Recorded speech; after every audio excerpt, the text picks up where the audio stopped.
Assalamualaikum warahmatullahi wabarakatuh. Alhamdulillahi rabbil alamin wa bihi nasta'in wassalatu wassalamu ala khatamil anbiya'i wal mursalin nabiyina Muhammadin wa ala alihi wa sahbihi ajma'in, amma ba'du. Para penonton, hadirin hadirat yang dirahmati Allah Subhanahu wa taala, hari ini kita menyambung pengajian kita dalam kitab Safinatun Najah fi ma yajibu 'ala al-'abdi bi maulahu, dan kita masih lagi pada bahagian penerangan tentang rukun-rukun iman, dan kita sampai kepada rukun iman yang terakhir, iaitulah perkataan musannif rahimahullahu taala, wa bil qadari khairihi wa syarrihi min Allah taala, dan kita beriman dengan takdir baiknya dan buruknya daripada Allah taala. Jadi ini adalah rukun iman yang keenam yang Nabi sallallahu alaihi wasallam sebut dalam hadis baginda, dalam hadis Jibril yang masyhur, wa an tu'mina bil qadari khairihi wa syarrih, dan yang keenamnya engkau beriman dengan ketentuan Allah, ya, the divine decree daripada Allah Subhanahu wa taala, ya, predestination, ketentuan yang telah ditentukan oleh Allah Ta'ala sebelum sesuatu kejadian dalam alam ini berlaku.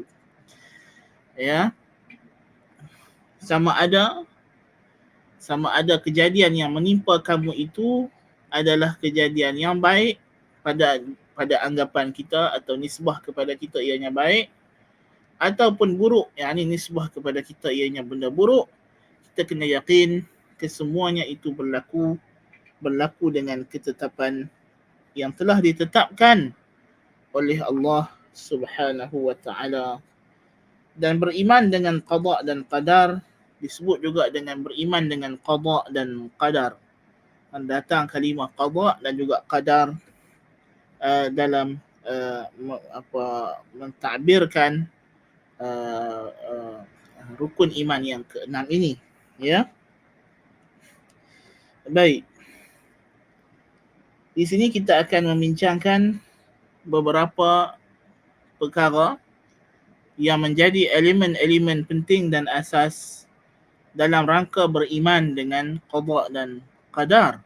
Ya, dalam rangka beriman dengan qada dan qadar, ada beberapa elemen penting dan asas yang mesti kita fahami supaya keimanan kita terhadap qada dan qadar ini sah.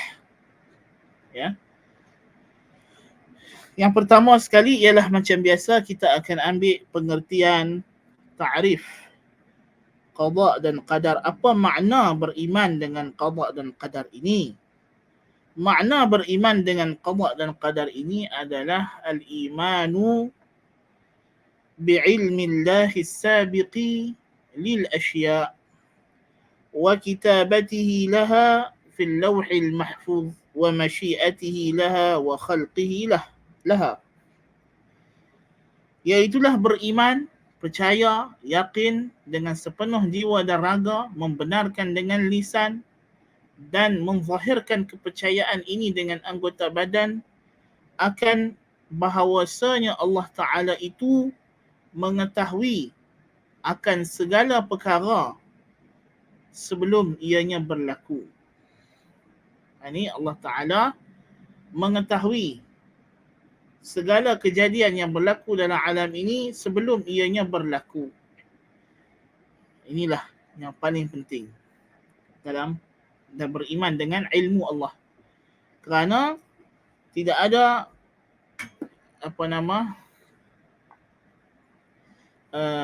pertikaian yang besar tentang Allah Ta'ala mengetahui apa yang sedang dan telah berlaku. Tetapi pertikaian yang besar ialah berkaitan dengan apa yang belum berlaku. Ya, jadi kita beriman Allah mengetahui semua kejadian dalam alam ini, including kelas kita pagi ni. Allah Ta'ala sudah sedia mengetahuinya sebelum alam ini diciptakan lagi.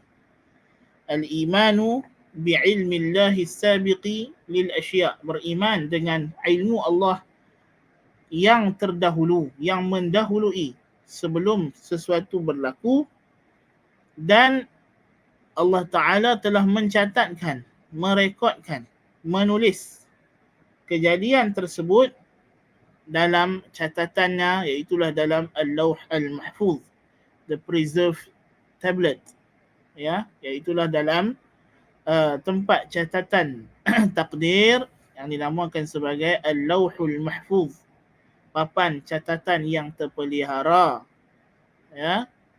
Allah Ta'ala telah menulis dan mencatatnya. Bukan saja Allah tahu, bahkan Allah Ta'ala tulis, catat, rekod, ya, sebelum ia berlaku. Wa masyiatihi laha, dan kehendak Allah untuk ia berlaku.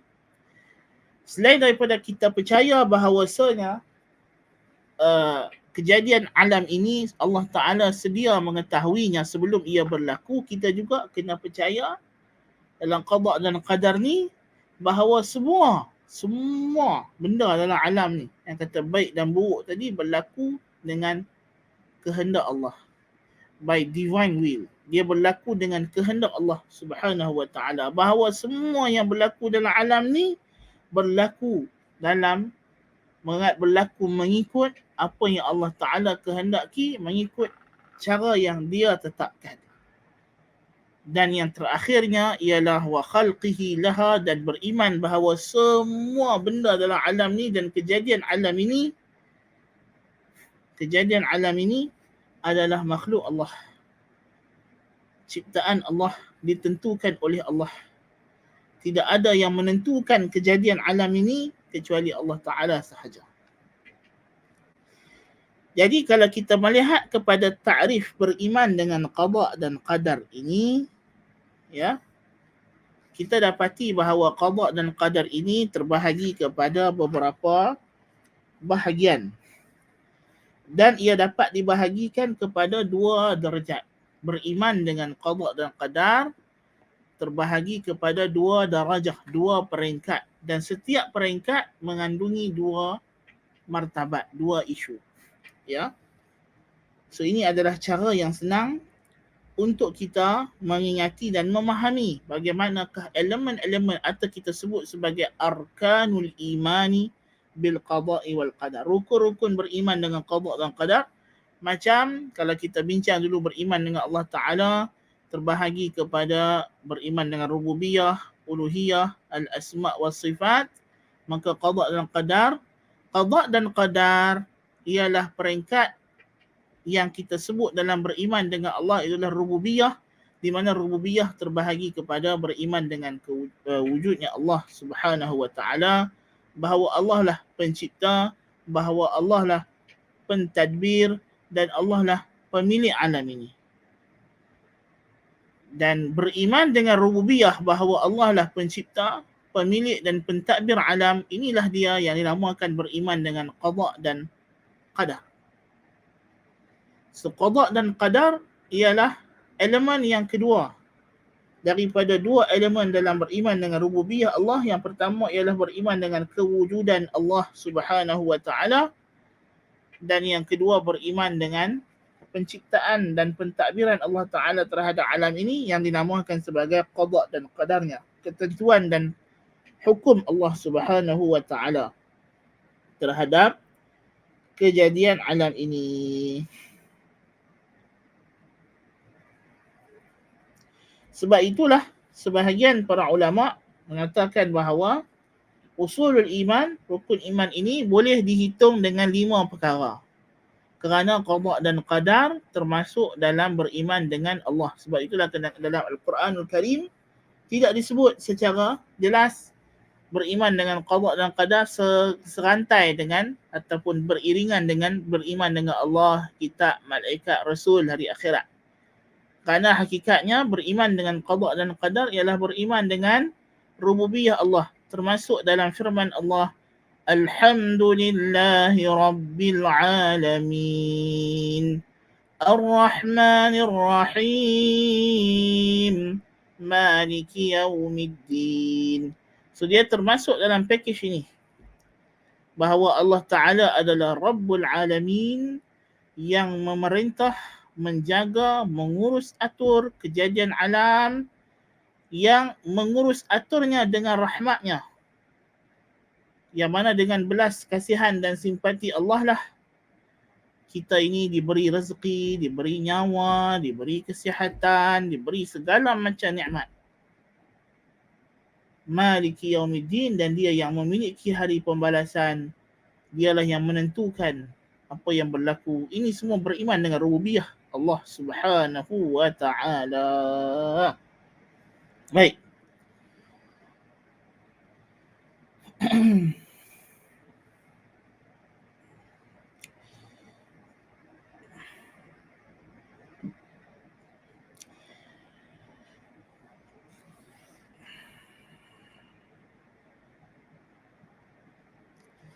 Di dalam hadis kita dah sebut tadi, Nabi SAW menjawab soalan Jibril, fa akhbirni 'anil iman. Apa Nabi jawab? An tu'mina billahi wa malaikatihi wa kutubihi wa rusulihi wal yawmil akhir wa tu'mina bil qadari khairihi wa syarrihi. Qala, Jibril jawab, sadaqta, benar. Ya. Dan makna beriman dengan qada dan qadar itu, baiknya dan buruknya macam kita sebut tadi, yakni sama ada ketentuan Allah. Benda yang Allah Ta'ala tentukan itu nisbah kepada kita. Dinisbah kepada kita. Adalah baik atau buruk. Kerana setiap benda dalam alam ini kalau dinisbah kepada Allah adalah baik belaka. Buruk tu nisbah pada kita. Macam mana nak faham? Mudah. Anda bagi contoh mudah. Seorang doktor perubatan, doktor pakar bedah, ya, dia buat pembedahan. Pembedahan itu mungkin melibatkan orang yang ada penyakit tertentu yang memerlukan sebahagian anggotanya dibuang. Atau organ dalamannya sebahagiannya dibuang. Ya. So, bila dipotong, masalahnya orang yang ada kencing manis, afakumullah, nas'alullah al-afwa wal-afiyah, dibuang sebahagian anggotanya, menyebabkan dia menjadi cacat. Ya. So, cacat tu buruk ke baik? Buruklah. Kan? Buruklah. Tetapi perbuatan doktor tadi yang buang anggota tersebut, potong kaki misalnya, ya, adakah perbuatan doktor tadi perbuatan buruk atau perbuatan baik? Ya. So nisbah kepada doktor, dia buat benda baik. Ya. Tapi nisbah kepada orang yang kena potong kaki, dia ada dua. Pertama, buruk dari segi dia sekarang sudah cacat, sudah kudung, tidak ada kaki. Sebelah. Ya. Atau mungkin dua-dua belah. Ya.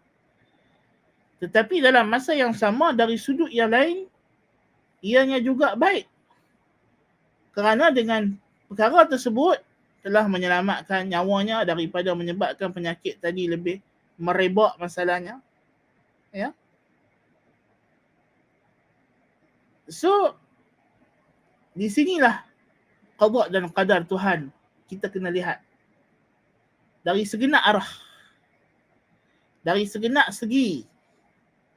Ya. Jangan melihat dari satu arah sahaja. Ya. So, bila kita kata baik dan buruknya, ini nisbah kepada kita dari satu arah. Kerana dalam alam ini dia tidak ada apa yang kita sebut sebagai free evil. Tidak ada perkara yang kita sebut sebagai free evil. Dia tidak ada free evil. Asyarrul majani. Ya. Kejahatan percuma. Apa maksud dia? Yakni keburukan yang semata-mata buruk, yang tak ada sebarang kebaikan daripada kejadian buruk tersebut. Ini tidak berlaku. Allah Subhanahu wa ta'ala beriringan dengan kehendaknya, dengan ilmunya, kita akan bincang, dia juga bersifat dengan hikmah, bijaksana. Maknanya apa yang Allah Ta'ala buat itu bersesuaian, bertepatan dengan kedudukan satu perkara. Dan Allah Subhanahu wa taala seperti mana dalam doa Nabi SAW dalam doa iftitah, wasyarru laisa ilaik, dan keburukan itu tidak dinisbahkan kepada kamu. Yakni benda buruk bila kita melihat dari sudut ianya dilakukan oleh Allah Ta'ala, kita akan nampak ianya sebagai baik, sebagai patut, sebagai layak, memang kena dan padan. Ya? Masalah kita ambil bencana pandemik COVID-19. Dari satu sudut, nisbah kepada kita memang buruklah tuan-tuan dan puan-puan. Ya? Buruklah, benda kejadian buruk, kejadian yang kita tak ingini. Kita kata dia kejadian yang tak diingini, tak diingini oleh siapa? Oleh kita. Pasal kita duk nampak dianya benda buruk, dan memang dia benda buruk, satu hal. Tetapi adakah COVID-19 ini buruk semata-mata buruk, tidak ada langsung daripada kejadian ini kebaikan? Sebaliknya, kebaikannya lebih besar. Banyak kejadian-kejadian yang baik telah berlaku disebabkan pandemik ini. Ya. Yang mana kalau kita duduk merenung, kita fikir, kita tengok balik daripada 2019 hujungnya sampailah kita dah nak masuk ke fasa endemik, itu baru kita fikir dari sudut Malaysia, tak fikir dari sudut global lagi. Ya, daripada 2020 bulan 3 ya, sampailah 2022 bulan 3 juga. Ya. Kalau kita renung, kita fikir sebalik kepada musibah ini, kita akan dapati banyak hikmah-hikmah, perubahan-perubahan positif yang berlaku dalam alam ini. Ya. Kita tengok ya, pengajian-pengajian ilmu. Ya. Kalau dulu pengajian-pengajian ilmu ini walaupun kelas-kelasnya percuma, tetapi dia masih lagi bersifat eksklusif tu ada. Betul tak? Nak kena meredah jam di pagi hari, nak main yayasan taklim, berebut parking, ya, pusing sampai 2-3 kali yayasan taklim tak jumpa parking, balik, ya, parking terlupa tambah duit shilling dalam tu, kena saman, ya, macam-macam. Tapi hari ni, pada masa tu, kalau kita ajak kawan-kawan kita main mengaji kelas, mengaji fardu ain, mengaji akidah, mengaji tafsir, adalah alasan yang dia bagi, tak sempat lah, tak ginilah. Tapi bila melanda COVID-19 ni melanda kita, adakah lagi alasan untuk orang kata tak dan lah nak belajar? Masih adakah alasan itu? Masih terpakai lagikah pada tahun 2022 ini, setelah 2 tahun COVID-19 melanda alam ini, masih wajarkah orang menjawab saya tak ada masa nak mengaji agama? Oh, sudah tidak terpakai sama sekali. Kita tengok macam mana Allah Ta'ala menegakkan hujahnya dan menyampaikan agamanya, sama ada kita suka atau kita tak suka. Allah Ta'ala seperti mana kata Nabi SAW, la yutimmanallahu al-millatal auja. Allah Ta'ala akan sempurnakan agama ini. Wallahu mutimmu nurih walau karihal musyrikun. Allah tetap menyempurnakan cahayanya walau dibenci oleh orang musyrikin. Ya. Subhanallahil azim. Hari ini kelas-kelas agama bukan lagi satu alasan untuk orang skip, orang terlepas. Semuanya dilakukan secara atas talian dengan lebih meluas. Ya. Tidak ada lagi alasan tak sempat. Pagi ni sambil duk masak, sambil duk basuh baju, sambil duduk baring-baring, duduk kenal kopi, ya, sarapan pagi, duduk baring-baring atas katil, semua orang boleh ikuti kelas. Ya. Tidak ada lagi alasan. Alasan sudah habis. Ya. Tak boleh lagi nak bagi. Dan memang kalau sebelum ni pun, kalau kita masuk kubur tak ada alasan dah.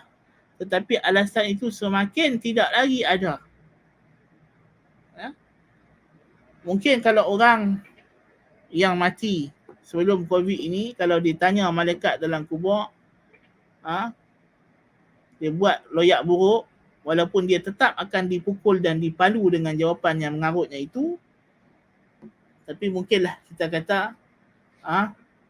masih lagi ada sense dari satu sudut. Tapi selepas COVID-19 ni, kalau buat loyak buruk dalam kubur, tak ada alasan.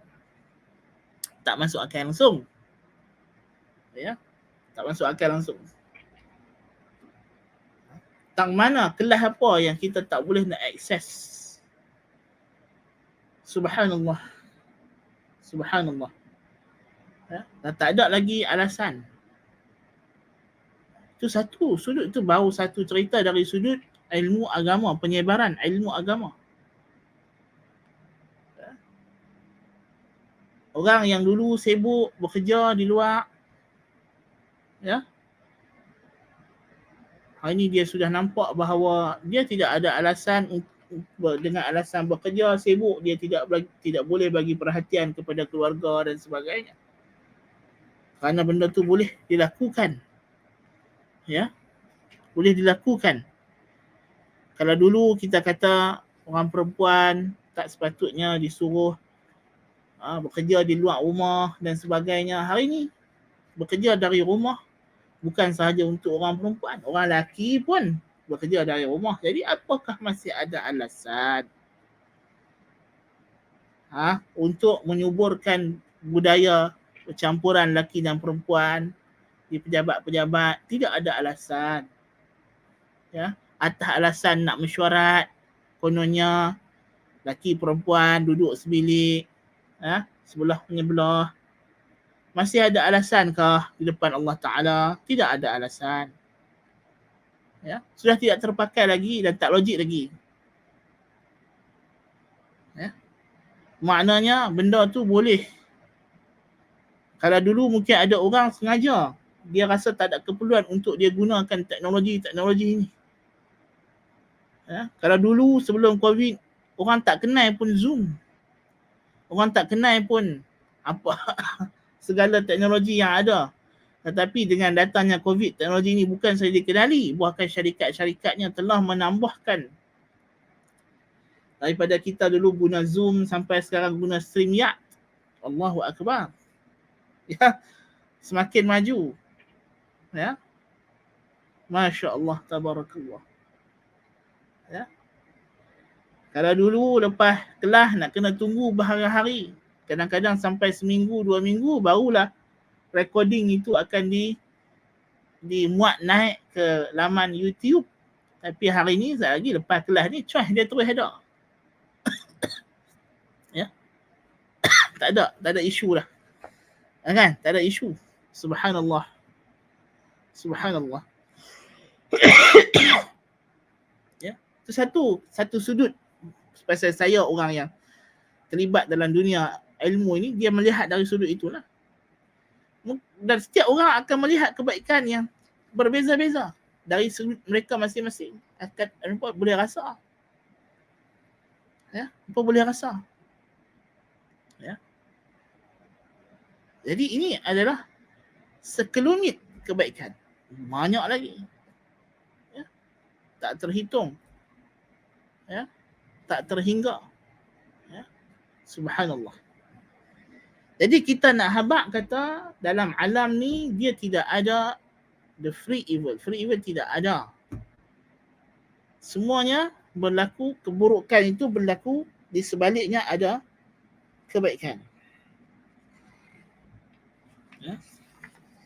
Dan kenapa Allah Subhanahu Wa Ta'ala, apa yang dia tentukan dalam kejadian alam ni, walaupun dia buruk nisbah kepada kita, tetapi baik pada nisbah Allah Ta'ala kerana. Ini ingat betul-betul kaedah ni. Kerana apa sahaja kebaikan yang Allah Ta'ala bagi, maka ianya limpah kurnia Allah. Dan apa sahaja keburukan yang Allah kenakan kepada kita, maka ianya adalah keadilan daripada Allah. Ya. Allah Ta'ala berfirman, "Ma asabaka min hasanatin famin Allah, wa ma asabaka min sayyi'atin famin nafsik." Apa yang menimpa kamu daripada kebaikan, maka puncanya hanyalah kerana Allah. Yakni Allah nak bagi. Sebab dia maha belas kasihan, dia maha pengasih, dia maha simpati, dia bagi kebaikan kepada kamu. Kurnia. Bukan hak kamu. Ini ingat betul-betul ya. Bila kita dapat kebaikan, kita dapat nikmat, including kita diwujudkan oleh Allah, dicipta oleh Allah. Ini bukan hak kita. Dengan makna kata, kalau Allah Ta'ala tidak cipta saya, tidak cipta tuan-tuan dan perempuan, adakah dia zalim? Jawab soalan itu. Adakah Allah Ta'ala zalim kalau dia tak cipta kita at the first place? Jawapannya tidak. Kerana dia berhak untuk mencipta apa yang dia nak dan tidak mencipta apa yang dia tidak mahu. Baik. Bila Allah Ta'ala ciptakan seseorang, katalah diciptakan seseorang itu dengan kecacatan tertentu. Lahir-lahir cacat, tidak ada, tak cukup tangan, tak cukup kaki masalahnya. Kita nak tanya, adakah tangan dan kaki ini yang ada pada kita ni hak kita atau hak Allah Ta'ala? Jawapannya hak Allah. Kita bukan ada hak untuk kita dapat tangan dan kaki. Allah Ta'ala nak bagi. Ya? Jadi semua kebaikan yang kita dapat bukan hak kita yang kita boleh tuntut kepada Allah Ta'ala, yang mana kalau Allah Ta'ala tak bagi, maka Allah Ta'ala zalim. Tak ada. Tidak ada istilah zalim di sini.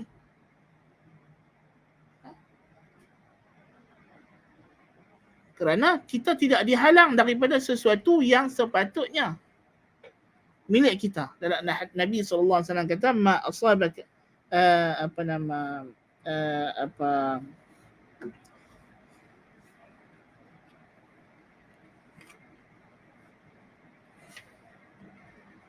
i'lam annama asabaka lam yakun liyukhti'aka wa annama akhta'aka lam yakun liyusibaka, kama qala Nabi SAW. Ketahuilah apa yang menimpa kamu daripada kebaikan itu bukan sesuatu yang, apa yang kamu dapat daripada apa yang tak letakkan itu bukan sesuatu yang sepatutnya kau tak dapat. Tak. Sepatutnya memang kau kena dapat. Engkau sepatutnya ditimpa musibah tersebut. Ya. Allah Ta'ala Maha Adil. Ya. Dari sudut ia telah ditetapkan oleh Allah Ta'ala. Ya. Kerana Allah Ta'ala Maha mengetahui siapa yang layak, siapa yang tidak layak. Bila Allah Ta'ala menghalang hidayah daripada Abu Lahab dan Abu Jahal, sebagai misalnya Allah tak bagi dia hidayah, adakah hidayah yang dihalang daripada Abu Lahab dan Abu Jahal ini hak mereka yang Tuhan kena bagi kat mereka, ataupun hidayah ini adalah ganjaran dan kurniaan daripada Allah? Ganjaran dan kurniaan. Allah Ta'ala suruh kita salat, suruh kita puasa. Adakah pahala salat, pahala puasa yang Tuhan janjikan kepada kita adalah sesuatu yang mesti dia kena janjikan kepada kita? Jawapannya tidak. Allah boleh suruh kita salat dan puasa tanpa sebarang janji baik, tanpa sebarang perlu dia menjanjikan pahala. Dia tetap boleh suruh. Sebab apa? Pasal dia Tuhan, kita hamba. Kita bukan pekerja. Hubungan kita dengan Tuhan bukan hubungan pekerja dengan majikan. Hubungan kita dengan Tuhan ialah kita hamba, abdi, slave. Dan Tuhan adalah Lord, Master. Ya? So, Tuhan kepada hamba, dia boleh suruh hamba itu buat apa yang dia nak dan larang hamba itu buat apa yang dia tak suka, tanpa dia perlu menjanjikan sebarang ganjaran khusus. Tapi kalau dia janjikan ganjaran, itu adalah kerana sifatnya yang pemurah, yang baik. Ya. Tetapi jikalau hamba tadi ingkar arahan atau langgar larangan, maka memang dia berhak dihukum. Hukuman adalah memang wajar. Kalau Allah Subhanahu wa taala wajibkan kita salat dan dia kata kamu salat, tapi lepas kamu salat ni tidak ada apa-apa ganjaran. Tetapi kalau kamu tinggal salat, kamu akan diazab ke dalam neraka. Adakah Allah Ta'ala zalim kalau dia cakap macam tu? Kalau. Atas anggaran. Kalau dia cakap macam tu, adakah dia zalim? Tidak zalim walaupun sebesar zarah. Kerana dia adalah Tuhan, adalah Tuhan. Dan kita sebagai hamba, kita tak ada apa-apa nak claim daripada Allah Ta'ala dari segi ganjaran. Dan bila kita langgar arahan Tuhan kita, memang kita berhak dan layak untuk dihukum. Full stop. Tetapi dari sudut yang lain, Allah Ta'ala itu Ar-Rahman, Ar-Rahim, Al-Jawad, Al-Barrul Karim. Maka Allah Ta'ala dia janjikan ganjaran yang pelbagai, limpah kurnia yang begitu banyak tak terhingga-hingga, lebih daripada amalan kita. Sebab itu Allah Ta'ala berhak bagi kepada kita ganjaran lebih daripada kadar amalan. Kita semayang subuh 2 rakaat, tapi kita dapat pahala 10 kali ganda. Kita semayang sehari semalam 5 waktu saja, tapi kita dapat pahala 50 waktu. Ya? Nampak tak? Kita tak boleh kata mana boleh Tuhan bagi lebih. Tak, ni bukan gaji. Nak ada isu overpay di sini, tak ada. Ya. Kalau kita dengan majikan, makhluk yang kedekut, yang apa, dia memanglah. Dia kalau boleh nak bayar gaji tu, dia nak pekin. Kalau boleh nak bayar kurang daripada hak kita kerja. Ada kita tengok apa majikan bila nak bayar gaji, dia guna kayu ukur yang macam-macam lah untuk bagi untung di pihak dia.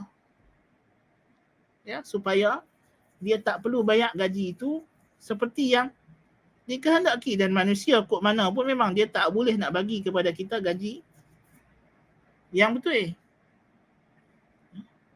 Mesti ada give and take, tasamuh, toleransi. Dan sebab itulah kok mana pun kita lah sekali kena yakin rezeki daripada Allah Ta'ala, bukan daripada makhluk. Kalau harap makhluk tak boleh bagi, tuan dan puan, takkan cukup. Ya. Tapi kalau kita tengok kalau kita tengok dari sudut Allah Ta'ala, kita akan redha dan qana'. Baik.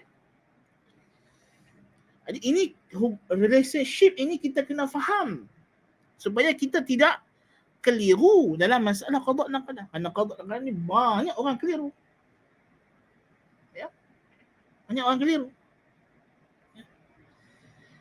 Kalau kita faham begitu, kita akan jelas bahawasanya bila Allah Ta'ala bagi kejadian buruk kepada aku, itu mestilah atas kerana hukuman, keadilan yang Tuhan bagi kepada kita kerana kita melanggar arahannya, dosa-dosa kita. Sebab itulah kata ulama ahli sunnah wal jamaah, keburukan yang menimpa kita ini adalah kerana dosa-dosa kita.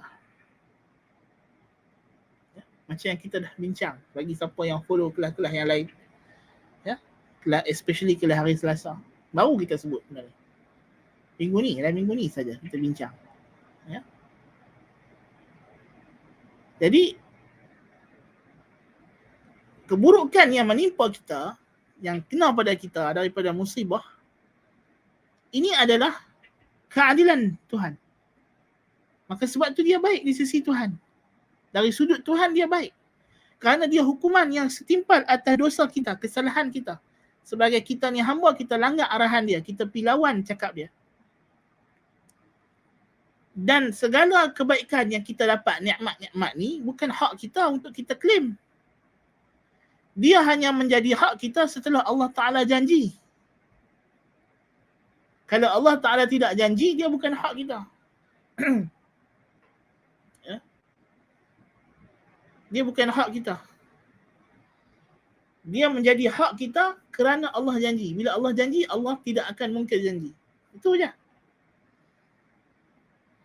Tapi dari sudut asal, sebelum ia dijanjikan oleh Allah Ta'ala, Allah Subhanahu Wa Ta'ala tidak ada sebarang kewajipan atas diri dia untuk menjanjikan kita apa-apa kurniaan dan ganjaran. Dari sudut obligation, tidak ada. Tapi kurniaan itu diberi kepada kita dari sudut, kalau kita melihat dari sudut sifatnya sebagai Ar-Rahman, Ar-Rahim, Al-Bar, Al-Jawad, Al-Karim, Al-Jawadul Karim. Itu betul. You see? So, ini percanggahan, pertelingkahan pendapat yang dulu kita belajar masa kita kelas dulu, kita belajar apa dia? Kitab Tajridut Tauhidil Mufid yang kita dah belajar benda ni. Kan? Yang last kitab. Yang bahagian last kitab tu kita bincang apa dulu? Masalah Qadariyah dengan Jabriyah. Masalah ganjaran pahala ni kita dah bincang dulu. Kan? Qadariyah kata kena bagi pahala amalan cukup-cukup. Jabriyah kata Tuhan tak wajib bagi apa. Pahala pun tidak, dosa pun tidak. Kita kata tak betul. Qadariyah dia melihat dari sudut Tuhan bila bagi ganjaran sebagai obligation, duty. Tak. Bukan macam tu. Dia kaitkan ganjaran Tuhan dengan sifat adil Tuhan. Salah. Ganjaran tidak ada kaitan dengan sifat adil. Yang berkaitan dengan sifat adil Tuhan ialah hukuman. Adapun ganjaran daripada Tuhan, dia berkait dengan nama Allah Ar-Rahman, Ar-Rahim, Al-Bar, Al-Karim. Nama-nama yang berkaitan dengan kurnia. Rahmat, Ar-Rahman, Ar-Rahim. Ini dia. Ya. Itulah nama-nama yang sepatutnya kita lihat bila kita bincang tentang anugerah dan rahmat Allah. Bukan sifat adil Tuhan. So Qadariyah dia salah bila dia pilingkan, dia hubungkan ganjaran Tuhan dari sudut pahala dengan keadilan. Mana kalau Tuhan tak bagi pahala, Tuhan tidak adil. Tidak, salah. Yang berkaitan dengan keadilan Tuhan ialah hukuman. That's right. Ya.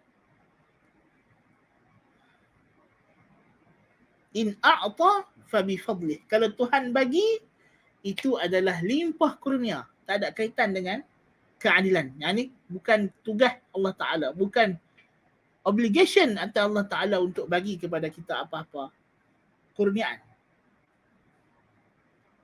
Wa in mana', tapi kalau dia halang sesuatu, dia tak bagi kita kebaikan, fa bi adlih. Maka itu dengan keadilannya. Sebab itulah keadilan Tuhan disebut bila berlaku musibah. Doa yang kita baru belajar hari Selasa baru ni. Kan? Madin fiyya qada'uk hukmuk, adlun fiyya qada'uk, adlun fiyya qada'uk. Doa ni bagi orang yang timpa musibah, betul tak? Dia hanya dalam syarak keadilan Tuhan dilingkat dengan musibah, dengan azab. Ayat-ayat yang menafikan Tuhan zalim, wa ma rabbuka bizzallamin lil abid, apa semua, dia berkaitan dengan azab. Dia berkaitan dengan azab. Dari sudut azab, Tuhan tidak zalim. Ya? Dia adil. Adapun bila berkaitan dengan limpah kurnia, pahala, ganjaran, ya, maka ia berkaitan dengan rahmat dan fadilat Allah Subhanahu wa Ta'ala. Jadi ini kita kena ada a very stand clear. Ya, kena ada clear stand about this. Kalau tidak kita akan jadi masalah untuk hidup. Bukannya qada dan qadar ni bukan nak cerita pasal nak masuk periksa ke apa dah ni. Periksa dunia ni. Kalau kita tak faham qada dan qadar, banyak masalah hidup akan datang. Stres, tekanan perasaan, emosi tak stabil. Pasal apa? Pasal ingat Allah Ta'ala kata dalam Quran, laqad khalaqnal insana fi kabad. Ingat tu. Dalam bagi tahu. Laqad khalaqnal insana fi kabad. Banyak yang faham makna ayat ni, tak payah cerita pasal tafsir lah. Lepas tu dia kata tekanan perasaan tak ada kaitan dengan agama. Padahal tanya dia, faham tak makna ayat laqad khalaqnal insana fi kabad? Tak benar. Psikologi sekretari saya duk kata, tekanan perasaan tak ada kaitan dengan agama. Laqad khalaqnal insana fi kabad pun tak apa. Lepas tu dia bercakap pasal konon-kononnya dia dah buat kajian itu ini. Ayat, sepotong ayat pendek ni pun tak faham.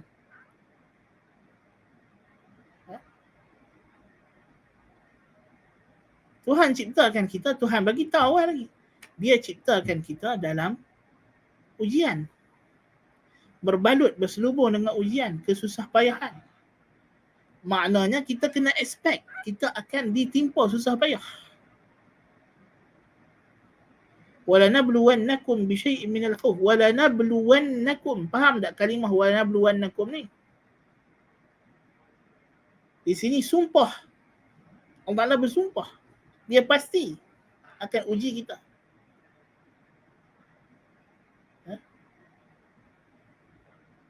Kalau dia faham bahawa musibah yang menimpa dia, keburukan yang menimpa dia adalah benda yang pasti dalam hidup ni, dia dah well prepared dah.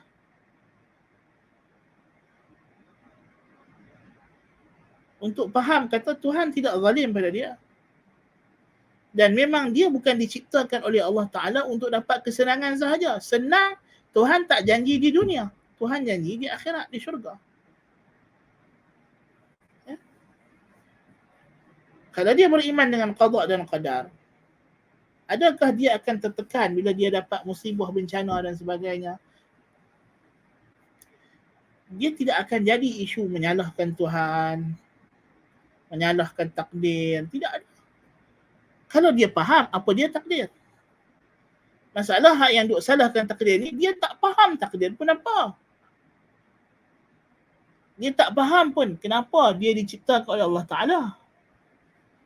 Dia rasa dia diciptakan oleh Allah Ta'ala untuk jadi kaya, untuk jadi senang lenang, untuk sihat-sihat saja.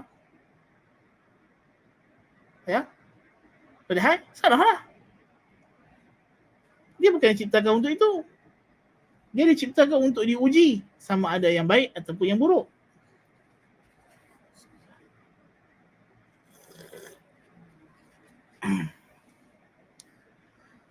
Sama ada benda tu baik atau buruk, ianya adalah ujian daripada Allah Tabaraka wa Ta'ala. Kan? Itu. Kita baru masuk ta'rif, kita tak boleh teruskan lanjut bincangan ni. Jadi kita kena faham yang tu. Baik.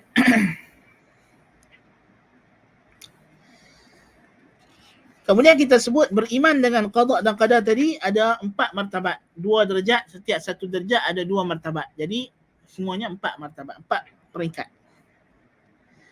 Yang pertama beriman dengan ilmu Allah yang meliputi. Ilmullahi syamil as-sabiq lil asya'. Kita beriman bahawa Allah Ta'ala, yang pertamanya kita beriman Allah Maha mengetahui segala sesuatu sebelum ia berlaku. Secara terperinci, secara detail. Dan ini banyaklah dalil-dalilnya. Sangat banyak. Ya. Sebagai misal firman Allah Ta'ala dalam surah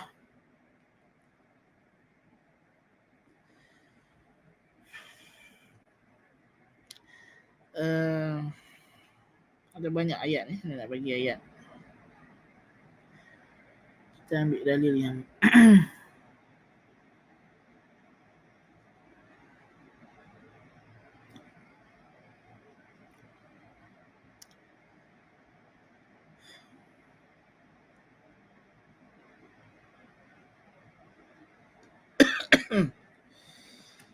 di antara ayat yang paling mudah kita nak ingat ialah ayat dalam surah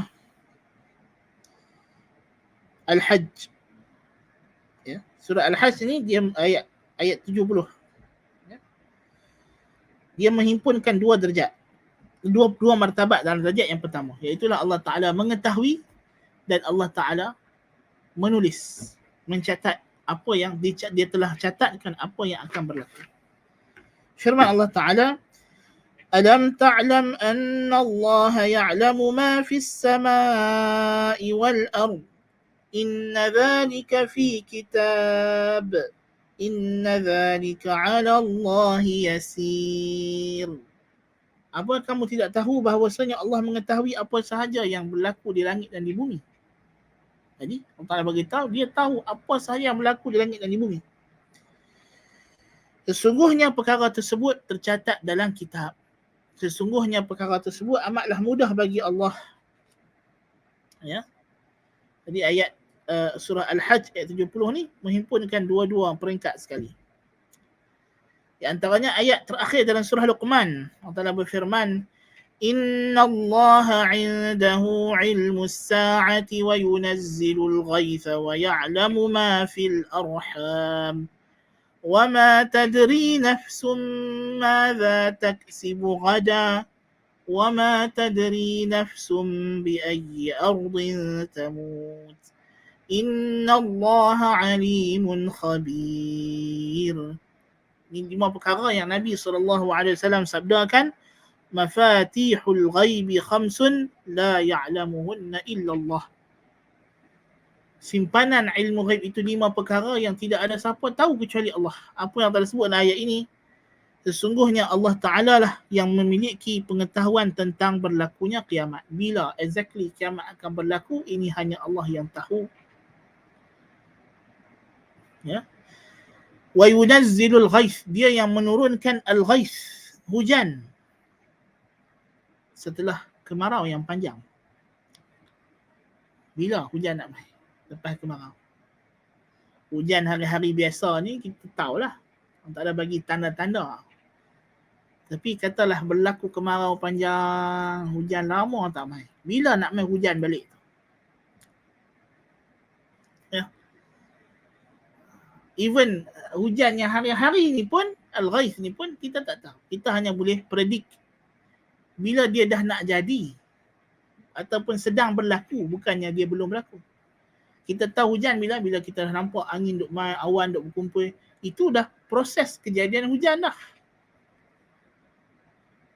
Ya, dia dalam proses jadilah. Memang duk jadilah.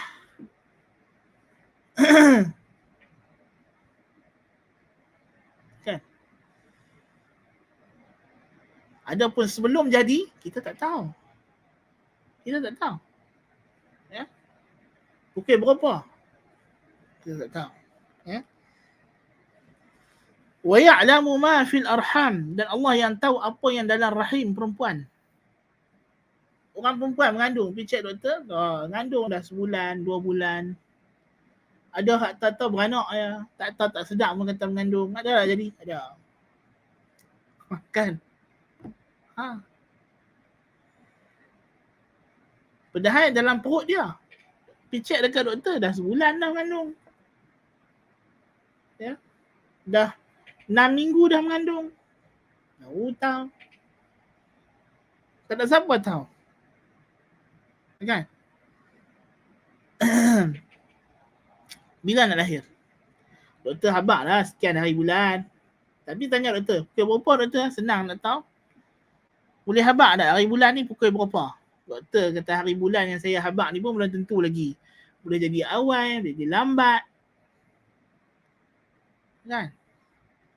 Duk sakit sampai berhari-hari, tak beranak-beranak lagi, mai masa dia nak keluar, Tuhan tentu, waktu yang Tuhan tetap, cuai dia keluar mai, elok. Hak tadi punya seksa duk tahan sakit tu,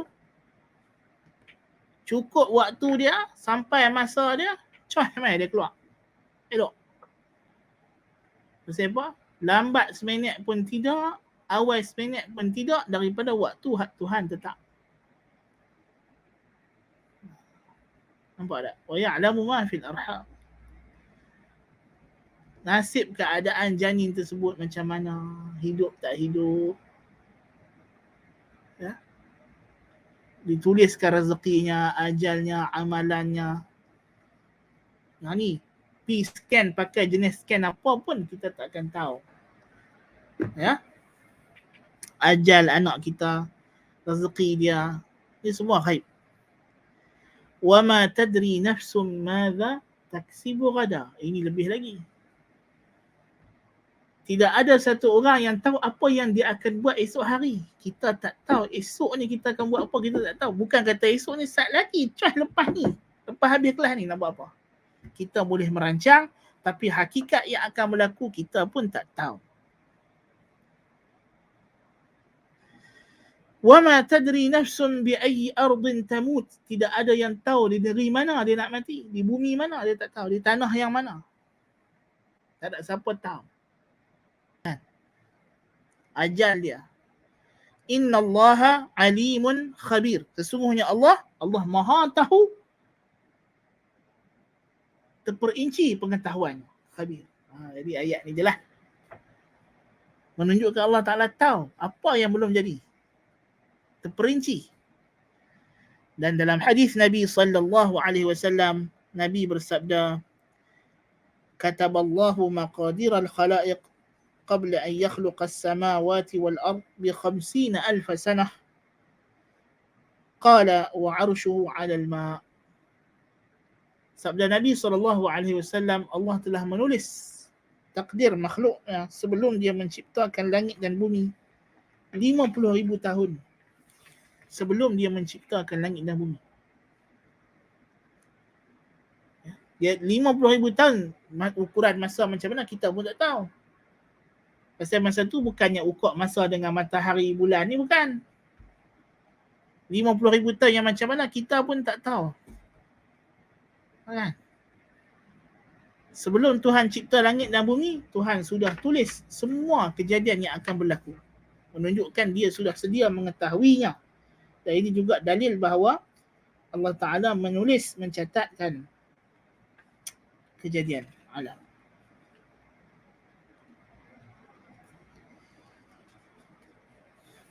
Ya, so kita dah ada dua dalil, dua peringkat bagi darjat yang pertama. Bahawa Allah Ta'ala sedia mengetahui dan Allah telah mencatat dan menuliskan apa yang dia ketahui.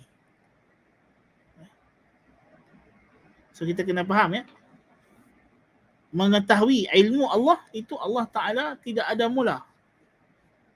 Adapun menulis, ya ada mula. Nabi SAW kata, Inna awwala ma khalaqa Allahu al-qalama qala nuktub.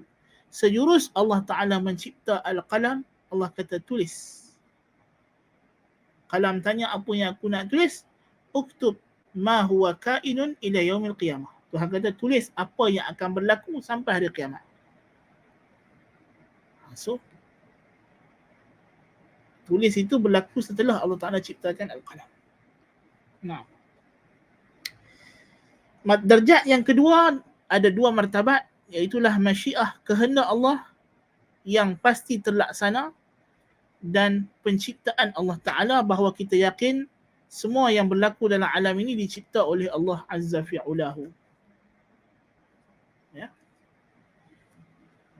Jadi kita kena yakin bahawasanya apa juga yang berlaku dalam alam ni berlaku dengan kehendak Allah. Firman Allah dalam surah At-Takwir, ayat terakhir, dua ayat terakhir, liman syaa'a minkum an yastaqim وَمَا تَشَاءُونَ إِلَّا أَن يَشَاءَ اللَّهُ رَبُّ الْعَالَمِينَ. Bagi sesiapa dalam kalangan kamu yang hendak untuk istiqamah dan tidaklah kamu berkehendak, melainkan Allah lah yang berkehendak kerana dialah Tuhan sekalian alam. Menunjukkan bahawa tidak ada kehendak yang boleh terlaksana dalam alam ni melainkan jikalau Allah Ta'ala mengkehendaki supaya kehendak itu berlaku. Kehendak kita tidak akan berlaku dengan sendirinya tanpa Allah Ta'ala juga mengkehendaki perkara tersebut. Ya. Jadi ini. Dan kehendak yang kita maksudkan dalam qada dan qadar ini ialah al-iradatul kauniyah. Kehendak Allah yang berkaitan dengan kejadian alam, baiknya dan buruknya. Bukan al-iradah al-syar'iyah, kehendak Allah berkaitan dengan apa yang dia nak kita lakukan dari sudut hukum hakam. So kita kena bezakan kehendak Allah, the divine will. Ada dua perkara yang berkaitan dengannya. Yang pertama, the divine will, kehendak Allah berkaitan dengan apa yang dia nak berlaku dalam alam ni.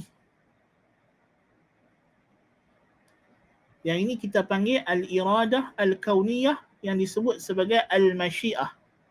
Yang kita kata insya-Allah. Kalau Tuhan kehendaki. Kalau Allah Ta'ala kehendaki. Masyiah.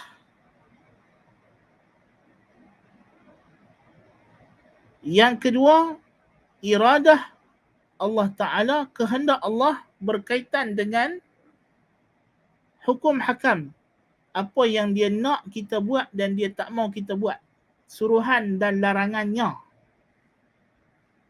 Yang ini dia panggil al-iradah al-syar'iyah.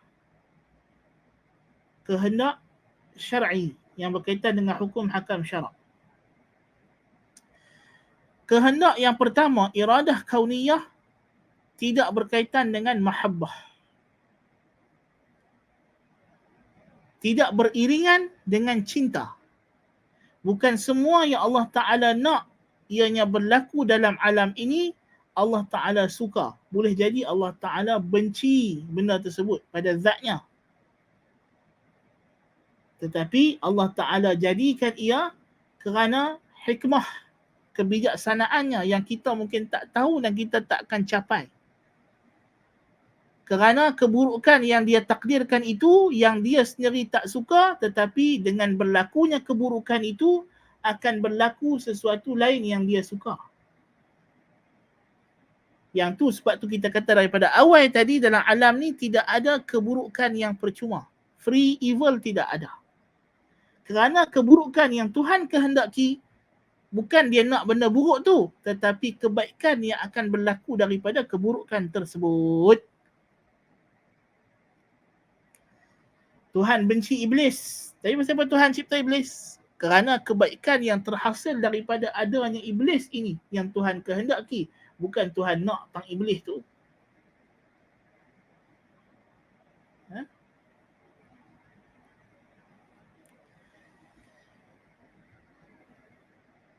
Adapun hukum hakam syarak. Hukum hakam syarak, maka yang ini berkaitan dengan mahabbah semata-mata. Apa yang Allah suka, apa yang Allah cinta. Innallaha yuhibbut tawwabin wa yuhibbul mutatahhirin. Allah Ta'ala suka orang yang bertaubat, orang yang bersuci. Maka sebab tu dia suruh. Dan dia larang kerana dia tak suka, dia benci benda tersebut. Ya. So, orang yang kata, kalau Tuhan tak suka saya jadi LGBT, kenapa dia jadikan saya begini? Kita kata, perkataan ni, syubhat ni, tak clear. Tak clear pasal apa? Apa maksud kamu Tuhan jadikan kamu LGBT? Adakah maknanya alat sulit kamu itu memang sesuai untuk hubungan sejenis? Memang Tuhan cipta macam tu, maknanya kalau dia diguna kepada yang lawan jenis, dia tak berfungsi? Of course tidaklah. Kan? Sebaliknya, orang yang buat hubungan sejenis, jantan dengan jantan, betina dengan betina, tidak akan boleh dapat anak sampai sudah.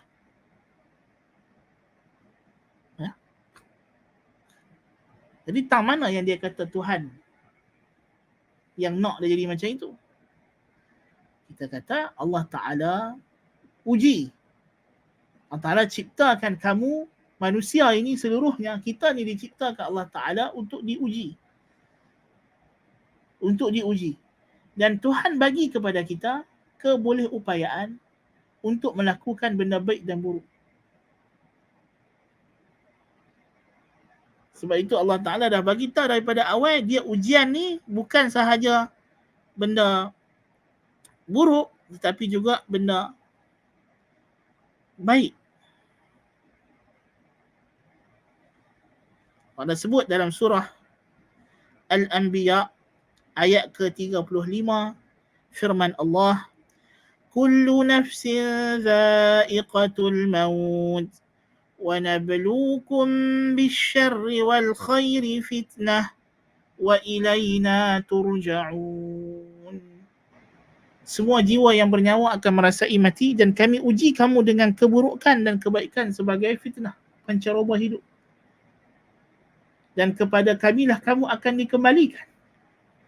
Allah ciptakan mata untuk boleh memandang. Boleh memandang apa, tuan-tuan dan puan-puan? Boleh pandang benda baik yang Allah suka, boleh pandang benda buruk yang Allah tak suka. Dua-dua boleh.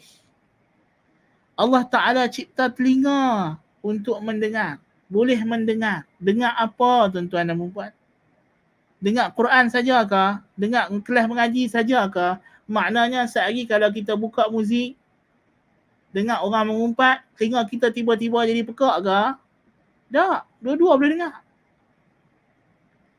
Tuhan ciptakan kita, dia berikan kita kebolehupayaan untuk memilih. Jangan lupa, kita ni boleh memilih bukan kerana kita boleh pilih, kerana kita diciptakan oleh Allah Ta'ala untuk boleh memilih. Inilah persoalan yang orang duk tanya. Kalau dah kata Tuhan takdirkan, so saya boleh pilih ke tak? Habaq kat dia, boleh pilih tu lah takdir.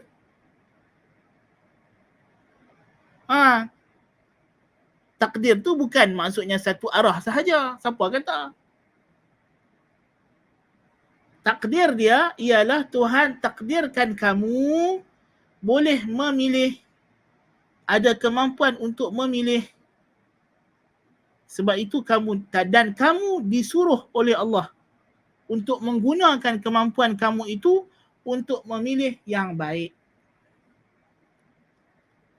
Ya.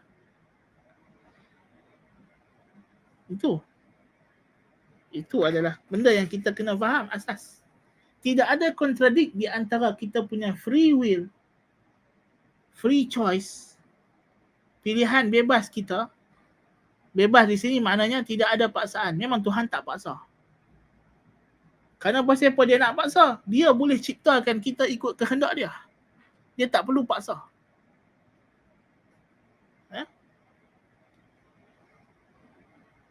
Dengan takdir Allah Ta'ala, kerana free will itu sendiri adalah takdir Allah. Jangan lupa benda tersebut. Bahawa kebolehupayaan kita untuk pilih, untuk buat atau tidak buat satu perkara, itulah takdir Allah Subhanahu Wa Ta'ala. Nah, ya, tidak ada kontradik. Jadi kita jangan lupa benda tersebut. Dan kita kena faham bahawa masyiah, iradah kauniyah berlaku dengan hikmah. Benda buruk yang Tuhan takdirkan bukan kerana keburukan, tapi ada kebaikan yang lebih besar yang Tuhan kehendaki, yang Tuhan suka. Ya.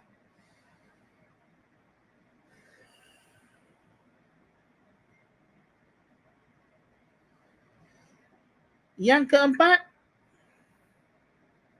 Allah Ta'ala mencipta.